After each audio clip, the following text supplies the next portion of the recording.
Today I'm doing limes with a new friend, and I can't wait for you to meet her. First, it's been a while, so let's do a quick limes refresher. It stands for list, include, modify, exclude, and spin, and it's just a fun way to remember how to look at an inspiration, whether it's a photo or a card made by someone else, analyze the inspiration, and make a card that's truly your own. And it fits right into my Shop Your Stash summer series because it helps you get the look of inspiration with what you already have on hand. Now let me introduce you to my new friend. Her name's Liz, and her channel is called Let's Get Lizical. She's a Canadian just like me, and in fact, we don't live that far away from each other, so maybe we'll actually get to meet up at some point. And here's her pretty Mother's Day card that I chose as my inspiration. I'm a fan of Frank Lloyd Wright, so this SVG background she used reminded me of his Tree of Life pattern. So now let's get started with the list. I like to break this part down into 3 categories: colors, techniques, and elements. Liz's card has blue, green, yellow, black and white, and pinks and purples.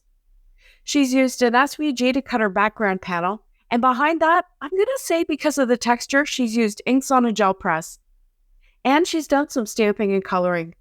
There's a blended background, a cut cover plate look, a cluster of pink and purple flowers in the bottom right corner, a small white on black sentiment strip, and some clear dewdrops as embellishments. The next thing I did was go through my Airtable of craft supplies, and I made a list of anything I thought I could use. One of my old favorites is this split chevron stencil from Catherine Pooler, and I started by using the edges of my panel and the design of the stencil to try and be sure that I had it lined up straight. Then I blended juniper mist, stone glue, and skylight ink through the bottom areas, letting it fade as I moved up towards the top of the panel, so it would be white at the top. This kind of ink blending is super easy. No need to worry about a smooth blend, just get the color down. I picked up the stencil and I shifted it over to get a more full look, and I just did the same again, randomly putting down those 3 inks and fading it toward the top of the panel. When I pulled the stencil off, I could see that I didn't get that second layer lined up exactly perfectly, and my first feeling was some disappointment. My second one was laziness, and guess which one won? Okay, so that gives me that Tree of Life chevron background. Next, I wanted to make some flowers, so I added some ink to a cardstock scrap I had lying around in yellows, pinks, and purples. I'm sure you noticed I didn't put any yellow into the background, and there's a couple of reasons for that. First, I prefer my yellow in the warm side of the rainbow, so with the pinks and the oranges rather than with the blues and greens. And 2, I think that's because I find it hard to get a nice blend between green and yellow sometimes. I'll come back to that. I used 2 shades of ink for each area, hoping to get some variation in color for my flowers. And I got quite a few of the flowers cut out. I used a pair of Concord and 9th poinsettia dies. I love the texture on the petals, and I figured there's no need to keep them just for Christmas, right? I spritzed them and the background panel with some shimmer spray, and then splattered some gold watercolor over top. And of course, I've already trimmed the panel down to fit on my signature 4 1/4 inch square card. Next, I worked on my sentiment, which is this die-cut happy birthday from Julie Hickey.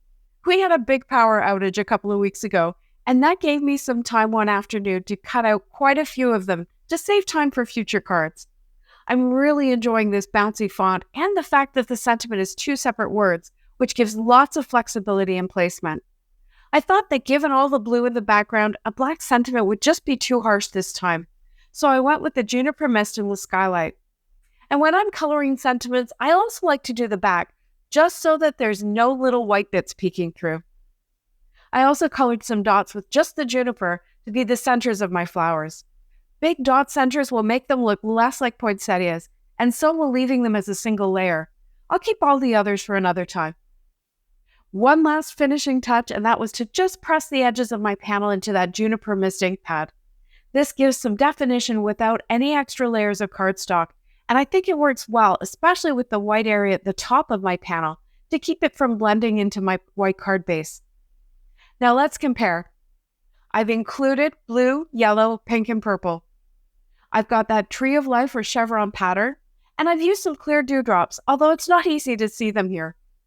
I modified the flowers to be die cuts, and I made one flower yellow, although I did put it near the top of the card where Liz has her yellow. I excluded black, and I didn't use a gel press. And for my spin, I changed up the focal panel with a circle die cut, and of course made my card a square. Now I actually made 3 more cards, and that goes back to when I was scrolling through my craft supplies on Airtable and how many ideas I was able to come up with.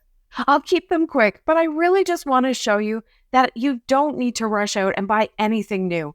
There are many, many, many ways to get a similar look with whatever you've got in your stash. This next card is really what I thought was going to be my cleverest idea. I started with the Floral Lace Stencil from Pinkfresh Studio. This is a layering stencil, and many layering stencils really work best with a corner to help you line them up. I wanted to still use my rotating platform here, and I didn't think about pulling out my old waffle flower stencil mat, which does have a corner, or even putting my Misty on the turntable. I only wanted flowers in the bottom right corner of my panel, so I was masking off different areas, and I needed to check a few times to be sure, since it wasn't always easy to tell which shapes are part of which flowers I wanted. Again, I included my yellow in the flowers, and again, the colors were really layered on in a quick random way to allow for lots of blending. And then to incorporate the chevron element, I put that Captain Puller stencil over top and I blended my inks through. I put the juniper mist at the top and worked down through the stone and the skylight, and then put sauna closest to the flowers. I didn't exactly mask the flowers, I just let my blending lighten up. Once I trimmed the panel down to a square, I saw a place that needed a little something, so I lined up the stencil again and I put some sauna ink through.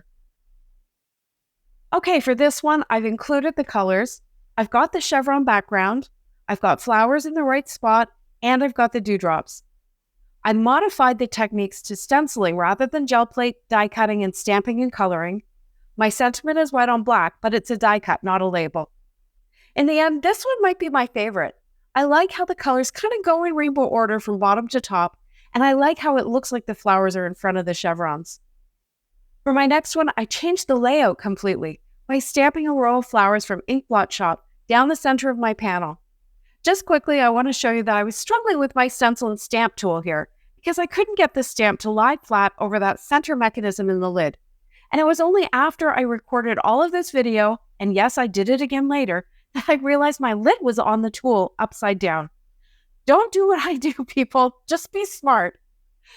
In a previous card, I made a mask for this stamp, which is obviously quite intricate, and I keep the mask in the stamp packaging for future use. It won't last forever, but if I get 2 or 3 cards out of it, it helps to make it worth doing all that fussy cutting. In fact, I noticed that a piece of it was missing. It must have ripped off. So I stamped a little mini mask just of that area and I added it back in so I could continue with my background. Now this time, because I was planning on having green leaves and yellow flower centers, I made the background just blue. I used stone blue, but I think my brush had some of the juniper mist on it because it came out a little darker than I thought it would. This stencil is another old favorite, Lattice from Pretty Pink Posh, and although it's not a chevron pattern, it's not far off. And here's the magic of masking, taking it all off and seeing that perfectly stamped impression. I quickly covered everything with about only 4 or 5 Copics, leaving little white areas on the petals to act as highlights, and honestly at this point I had chosen the wrong colors. I thought I wanted kind of a muted look, but in the end I didn't like it, so later on I added a layer of brighter colors, and that's one of the real features of alcohol markers, how they can layer up to create in-between shades. So now this one has the colors, it has a black and white label sentiment, it has stamped and colored flowers, and it has dewdrops. I modified the layout quite a bit by changing the position of the flowers, and my background is diamonds instead of the tree of life. Now, are you up for one more? I'll make it quick, but it's got a great technique I know you'll want to see. And that's what I call lazy ink blending. Just swink your ink pads onto your cardstock. And when I say swink, it's just a fun mixed up word that Laurel invented one day when she was trying to say swipe your inks. If you work fast, they'll blend quite a bit while they're wet. Now, this is not perfect ink blending, but that's okay. First, I spritzed it with shimmer spray, and next I forgot to turn on the camera while I showed you how I covered the panel with a white Marrakech cover plate die cut from Crafty Meraki. I ran the 2 panels through my die cutting machine with no dies just to really squish it together. You can see the shimmer through, and now no one can tell that the ink blending isn't perfect. Looks perfect from here. For my flowers, I cut 3 of these little violets from Crafty Meraki's Wreath Builder set, And I colored them with my party dress and flirty fuchsia inks. And I used my black blending ink for the centers. I used the same black blending ink to color my Thinking of You die cut from Concord and 9th. Okay, one last time. I included the colors. I even have the yellow on that background this time. My flowers are on the bottom right corner, and of course, I've still got the dewdrops. I modified the die cut background. There's no chevrons at all, but it is still a geometric pattern, so I think it works. My flowers are die cut rather than stamped. My sentiment is a die cut rather than a label, and I excluded any stamping on this one, which is actually pretty typical for me right now. And of course, my spin is my square card. I think I forgot to say that on a couple of them, but spin is really just about adding anything you love to the inspiration.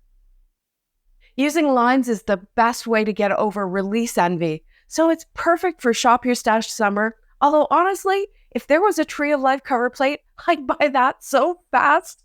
Maybe I need to get a Cricut.